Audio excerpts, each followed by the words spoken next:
Summary. True the vote did not match geo-data pings to videos of Mules. How do we know? True the vote said so in their court filings.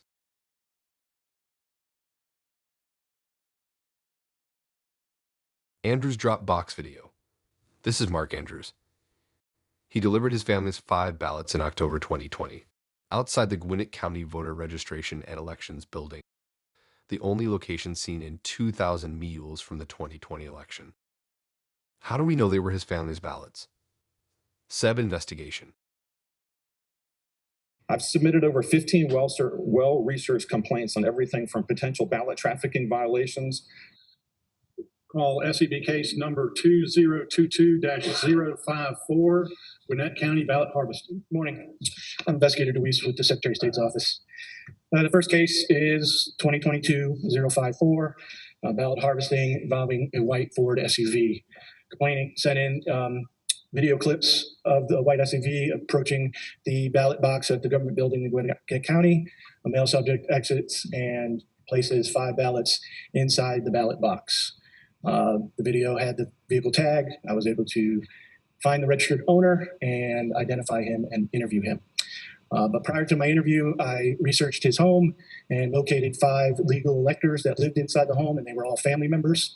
I checked all their ballots in our eNet system, and they all coincided as being dropped in the drop box on the same day as the male placed them in the video.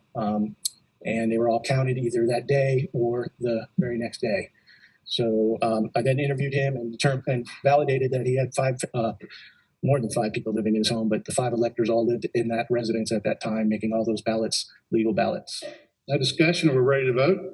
All those in favor of the dismissal will say aye. Aye. All those opposed will say nay. So the motion carries and this case is dismissed. David Cross claimed that True the Vote's ping data had placed the man, Andrews, at multiple drop boxes.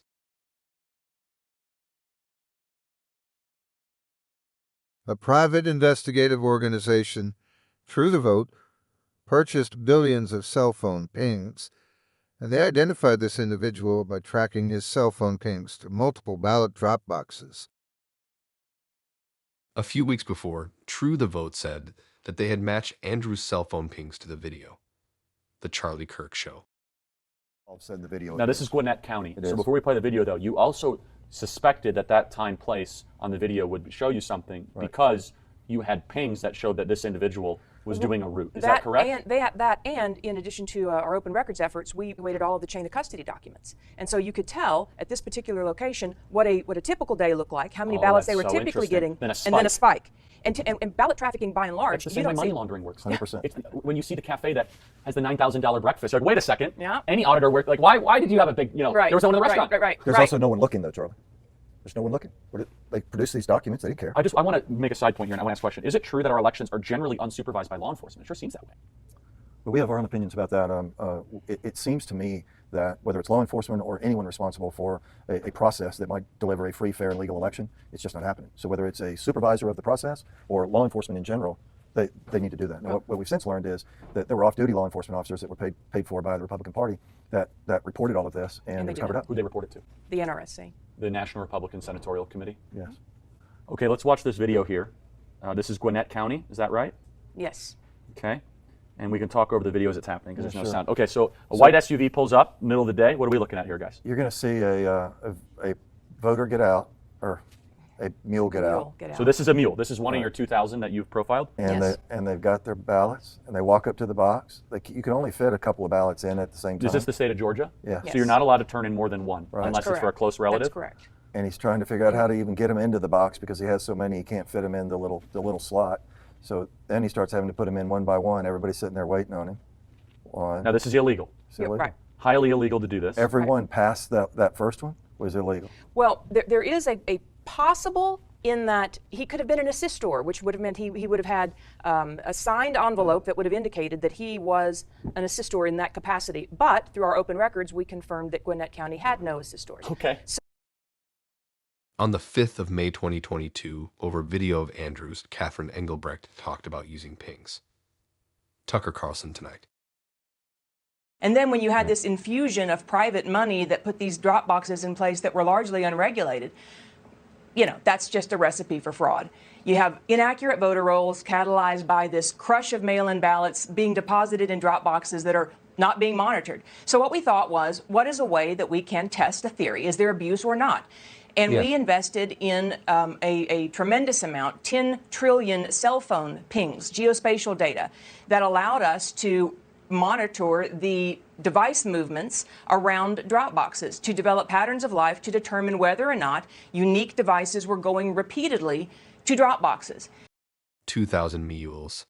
Saying that based on our criteria, that we identified in Atlanta 242 people that went to an average of 24 drop boxes in 8 organizations during a 2-week period. What you are seeing is a crime. These are fraudulent votes in 2 of our... Andrews versus D'Souza et al.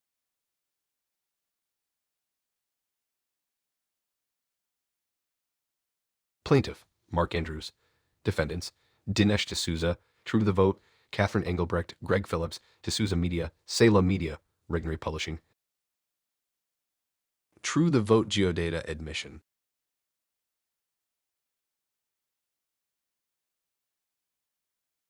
Andrews versus D'Souza et al. Response to plaintiff's August 9, 2024 letter.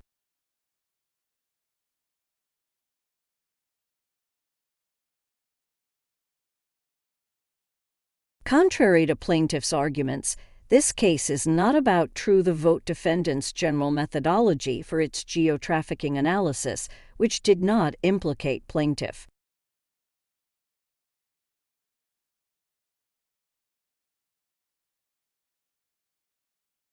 This category seeks entirely irrelevant information. As plaintiff indicates elsewhere in its letter, Phillips stated that True the Vote defendants identified in Atlanta 242 people that went to an average of 24 drop boxes. This was the result of True the Vote defendants' geo-trafficking project. Plaintiff, however, was not one of those 242 individuals. Rather, the crux of plaintiff's claims relates to 2,000 Mules, the movie, including a short clip of plaintiff with his image blurred, which was obtained through publicly available video from Gwinnett County. Plaintiff's inclusion in the movie was unrelated to the geo-trafficking project. Rather, the clip of plaintiff shows him depositing several ballots into a ballot box. True the Vote opinion admission.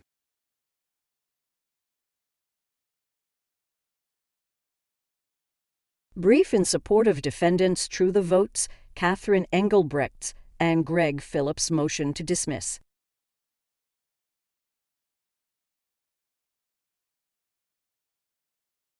Not only did True the Vote defendants not claim any knowledge of other non-disclosed facts about Andrews, but his specific identity was obviously unknown to any of the defendants, and the comments were based solely on the video, which was fully disclosed as the basis for the opinions on the implication of Andrews' actions. As noted above, under Georgia law, a statement of opinion is actionable only if it implies the allegation of undisclosed defamatory facts as the basis for the opinion. True the Vote did not match geo-data pings to videos of mules. How do we know? True the Vote said so in their court filings. 2,000 Mules is a